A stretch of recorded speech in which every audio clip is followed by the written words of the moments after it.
చిరంజీవికి ఎన్ని ఓట్లు వచ్చినాయండి? ఉమ్. 16 సీట్లు వచ్చినాయి. 18 వచ్చినాయండి. అవును. 18 సీట్లు వచ్చినాయి అనుకుందాం. పర్సంటేజ్ ఆఫ్ ఓట్లు 16% 15% వచ్చింది.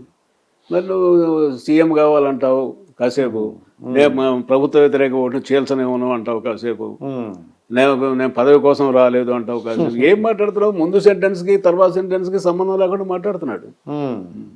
అది కొద్దిగా స్టెబిలిటీగా ఉంటే బాగుంటుందండి. అండర్స్టాండింగ్ ఉండి నువ్వు ఓకే, ఎలక్షన్ అయిపోయిన తర్వాత రిజల్ట్ వచ్చిన తర్వాత ఏదైనా మాట్లాడుకోవడం, నాకు మంత్రి పదవులు ఇవ్వండి, నాకు అది చేయండి ఇది అనుకుంటే పర్వాలేదు. కానీ ముందే ఈ కన్ఫ్యూజన్ ఏంటండి? అయితే రాబోయే ఎలక్షన్లో ఏపీలో ప్రభుత్వం మారడానికి అవకాశం ఉందంటారు వీళ్ళిద్దరు కలిస్తే. ప్రభుత్వ వ్యతిరేకత బాగుంది. అది ఎంతవరకు 6 నెలల్లో వీళ్ళు ఎంతవరకు స్ట్రీమ్ లైన్ చేసుకుంటారనే దాన్ని బట్టి ఉంటుంది. అంటే వైసీపీ ప్రభుత్వం చెప్పేది ఏంటంటే చాలా పథకాలు మేము అమలు పరిచాము, వాళ్ళ నమ్మకం ఏంటంటే ఇప్పుడు అప్పు తెచ్చి పెడుతున్నామా లేకపోతే ఆదాయం తెచ్చి పెడుతున్నామా అనేది కాదు సమస్య. సంక్షేమ పథకాల కింద డబ్బులు పంచుతున్నాం మేము. అవును. ఆ డబ్బులు పంచే వాళ్ళందరూ మాకు ఓట్లు వేస్తారు. ఓకే. తర్వాత గ్రామ సచివాలయాలు ఉన్నాయి, వాలంటీర్ల వ్యవస్థ ఉంది, వీళ్ళందరూ మాకు ఓట్లు వేపిస్తారు అనేది నమ్మకం వాళ్ళకి. ఓకే. అయితే ఆఖరిగా అసలు ఎన్టీ రామారావు గారిది విషయం తీసుకుందామండి. ఆయన దినచర్య ఎలా ఉండేది ఆఖరిగా చెప్పండి సార్. అసలు ఏంటి మార్నింగ్ ఎప్పుడు మీ దగ్గర ఒక 6 సంవత్సరాల వరకు వర్క్ చేస్తారు ఆయన. అసలు ఇలాగా దినచర్య ఎలా ఉండేది? ఆయన దినచర్యలో మార్పు లేదండి.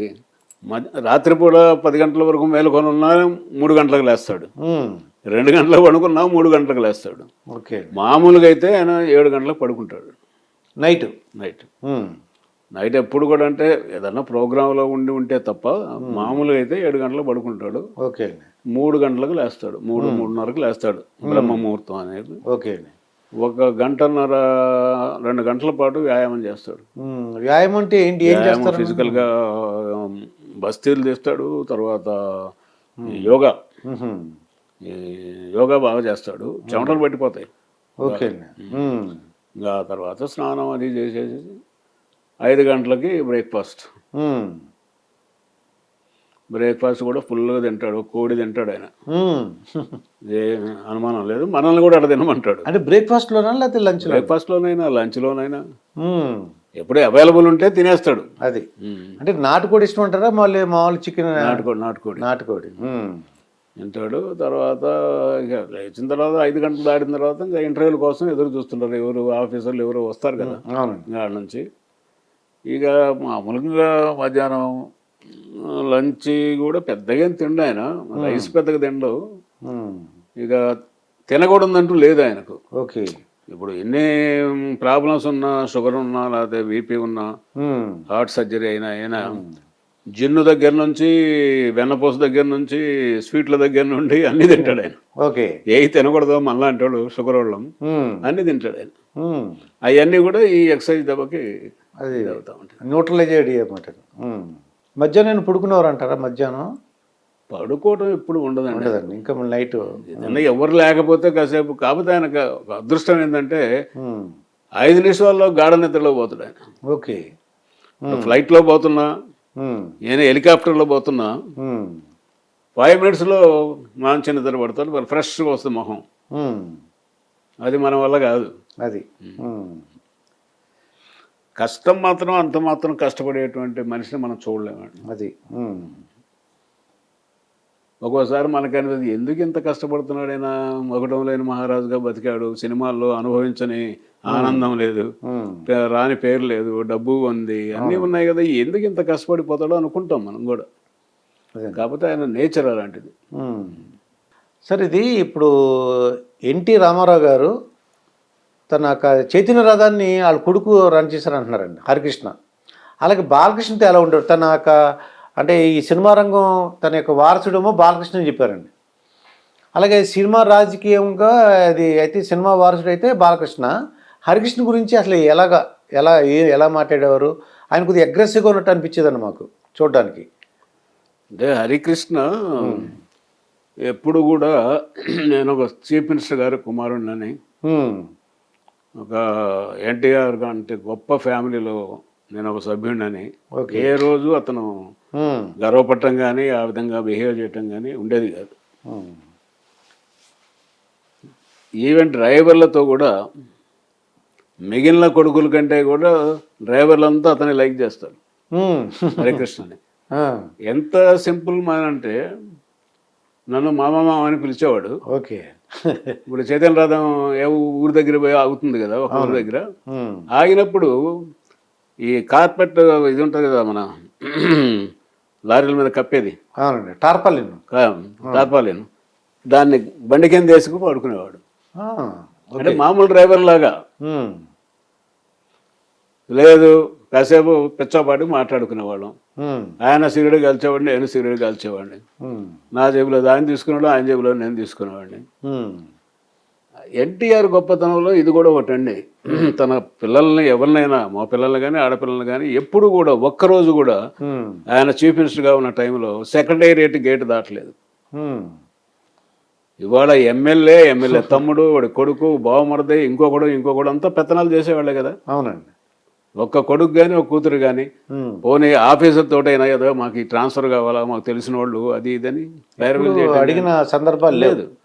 ఇక హరికృష్ణ అయితే ఇంకా చాలా సింపుల్ మ్యాన్ అనమాట. ఆయన అందరితోటి బాగుంటాడు, తనకు అసలు గర్వం లేదు. ఆ దురదృష్టం తను సొంతంగా డ్రైవ్ చేస్తూ చనిపోవడం అనేది చాలా దురదృష్టం. ఎక్స్పర్ట్ డ్రైవర్ అతను, చాలా ఎక్స్పర్ట్. చైతన్య రథాన్ని నడపడం అంటే సామాన్యం కాదు. ఒకరోజు జనాలు మామూలు రోడ్డు మీద నడపడం ఎవడని నడిపేస్తాడు, విపరీతమైన జనాలు విపరీతంగా. ఒకసారి మేము చిత్తూరు జిల్లాలో ఎలక్షన్ ముందు ప్రయాణం చేస్తున్నాం. చంద్రగిరి ఏరియా నుంచి మెయిన్ రోడ్డుకి ఎక్కి చిత్తూరు టౌన్కి పోవాలి. అక్కడ నుంచి 30 కిలోమీటర్లు ఎంతో ఉంటుంది. చిత్తూరు టౌన్కి ఒక 4-5 కిలోమీటర్ల ముందు రైల్వే అండర్ బ్రిడ్జ్ ఉంది. అండర్ బ్రిడ్జ్ ఉంది. అడిగి పోయేటప్పుడు పెద్ద ఆయనే పాపం, నర్సయ్య గారు మీరు ముందు పైలట్ కార్లో కూర్చోండి, జనం విపరీతంగా ఉంటారు, మీరైతే అదిలించుకుంటూ పోతారు అన్నారు. మా ఇన్స్పెక్టర్ ఇద్దరిని పైన కూర్చోబెట్టాం. డిఎస్పీ పైన ఉన్నాడు. ఆ రైల్వే అండర్ బ్రిడ్జ్ దగ్గరికి వచ్చేటప్పటికి మా వాళ్ళు చెప్తూనే ఉన్నారు, సార్ రైల్వే ట్రాక్ ఉంది, తల ఉంచండి అని చెప్తున్నారు. ఈయన వంచాడు. ట్రాక్ 2 పట్టాలు ఉంటాయి కదా, ఫస్ట్ పట్టా కింద ఉంచాడు. ఆ రెండో పట్ట దాటక ముందే తల పైకి ఇచ్చాడు. పట్టుమని శబ్దం వచ్చింది. వచ్చినప్పటికి బండి ఆపాం. బ్లడ్ వస్తూ ఉంది ఇట్లా. నైట్ 8-8:30 అయింది. ఏడుపు తగులుకున్నాడు హరికృష్ణ. తన వల్లనే జరిగిందని. తను డ్రైవింగ్ చేస్తున్నాడు కదా మరి. ఎందుకు ఏడుస్తున్నావు, ఏమైంది ఇప్పుడు? నా డ్రైవింగ్లో మీకు దెబ్బ తగలటం అది. సరే కొద్దిగా బాధపడ్డాం. ఏదో ఒక గుడ్డ చేసేసి కట్టుకట్టాం. చిత్తూరు మీటింగ్ దగ్గరికి పోయాం. జనం ఒక 30-40 వేల మంది ఉన్నారు. ఝాన్సీ లక్ష్మణి ఆమె పోటీ చేస్తా ఉంది అక్కడ. నాకు తెలుసు, వాళ్ళ నాన్న డిప్యూటీ కలెక్టర్గా చేశాడు. జనం అంతా ఏదో ఎన్టీఆర్ మీద రాళ్ళు వేశారు, దెబ్బలు తగిలినాయి, కట్లు కొట్టుకొని వచ్చారని చెప్పి పెద్ద కమోషన్ అన్నమాట జనంలో అలజడి. నేను చెప్పిన మైకులో చెప్పి ఏం కాలేదురా బాబు, ఇట్లా జరిగింది, మీరు తొందరపడొద్దు అనవసరంగా అని చెప్పి. అప్పుడు త్రివిక్రమరావు గారు వీళ్ళ బ్రదరు, ఎన్టీఆర్ బ్రదర్, ఆయన కూడా ఉన్నాడు మా దగ్గర. ఆయన నర్సయ్య గారు మనం చెప్తే మూర్ఖుడు వెండో, మొండి పట్టుదల, ఏం చేద్దామన్నాడు. మరి నువ్వు సొంత మనిషి, నువ్వు చెప్పకపోతే, నువ్వు చెప్తే వినకపోతే నేను చెప్తే వింటాడాయా? అందులో ఈయన ఉపన్యాసం మొదలుపెట్టి నరాలన్నీ బిగదీసి మాట్లాడతాడు. దాంతో బ్లడ్డింగ్ అర్థమే ఉంది. మేము కట్టుకట్టినా కూడా నరాలు ఉబ్బిపోయి. తెలుగుదేశం ప్రజలు అలా మాట్లాడుతుంటారు. నేనప్పుడు ఆవిడ ఝాన్సీ లక్ష్మి తెలుసు కాబట్టి, అమ్మ చూడు ఆయన ఇట్లా ఆపడు, మేము ఎంత చెప్పినా వెండో, నువ్వు మైక్ పట్టుకొని అన్నా నేను గెలుస్తున్నా, మీరు ఆవేశపడొద్దు, మాట్లాడొద్దు అని చెప్పి బ్రతిలాడి కళ్ళని పెట్టుకో అని చెప్పి చెప్తే ఆమె అట్లే చేసింది. ఆపాడు. ఆపిన తర్వాత బలవంతంగా హెడ్-క్వార్టర్ హాస్పిటల్ తీసుకెళ్ళాం. ఎంత దౌర్భాగ్య పరిస్థితి అంటే, సీఎం వస్తూ ఉంటే కనీసం అక్కడ అంబులెన్స్ ఉండాలి కదా. అవునండి. అంబులెన్స్ లేదు, కరెంటు లేదు హాస్పిటల్లో, ఎక్స్రే లేదు. ఏం చేయాలో మనకి పైపెన్ దెబ్బ, ఇది స్కల్ ఏమన్నా అయిందో మనకు తెలియదు కదా, చీకటి. ఇంకా అదే పనిగా రాయవలూరు పోయాం. రాయవలూరు పోతే హాస్పిటల్లో వాళ్ళు ఎక్స్రేలు అన్నీ తీసేసి, ఏం లేదులేండి సూపర్ ప్లేస్ దెబ్బే, స్కల్కి ఏం కాలేదు, లోపల ఏం కాలేదు అనగానే పోదాం పదండి అంటాడు ఈయన ఎన్టీఆర్. మేము రావండి, ఇవాళ రెస్ట్ తీసుకోవాల్సిందే ఇక్కడ మీరు, వాళ్ళు ఏం చెప్పినా కూడా అని బలవంతంగా పెట్టాం. అది చాలా మంచి మనిషి అండి అతను. అయితే మొత్తానికి చంద్రబాబు నాయుడు గారు ఈ తెలుగుదేశం పార్టీని కాపాడారండి, ఆ లక్ష్మీపార్టీ దగ్గర నుంచి కాపాడారు. అయితే ఇప్పుడు అప్పుడే కాదు, అంతకుముందు కూడా భాస్కరరావు టైంలో కూడా మైసూరులో కాపాడింది కూడా ఆయనే. అది 2 సార్లు జరిగింది. ఇప్పుడు 3వసారి ఏంటంటే ఈ జగన్ ప్రభుత్వం మీద తిరుగుబాటులాగా ఉంది కొద్దిగా. ఈయన కొద్ది పెద్ద ఆయన కాబట్టి నెక్స్ట్ ఎవరు అవకాశం తెలుగుదేశం పార్టీలో జూనియర్ ఎన్టీఆర్కి అయినా అవకాశం ఉందంటారా? లోకేష్ ఒక ఆయన ఉన్నాడు, జూనియర్ ఎన్టీఆర్. ఇది వాళ్ళే కావాలని ఉంది, ఇంకొకళ్ళైనా కావచ్చు, ఏముందండి దానికి.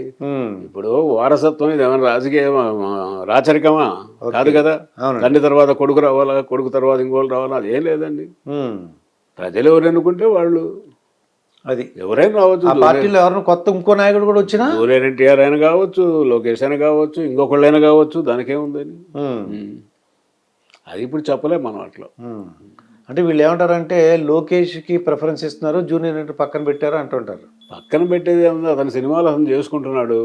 ఈయనేమో ఈ 2-3 ఏళ్ళ నుంచి మినిస్టర్గా చేసి ఎమ్మెల్సీగా ఉండి ఉన్నాడు కదా. అసలు పక్కన పెట్టడం అంటూ ఇదేం కాదు లేకండి అది. సరే, ఆల్రెడీ ఇప్పుడు 4 ఏళ్ళు 3 ఏళ్ళు ఏమో మినిస్టర్గా చేశాడు అతను లోకేష్.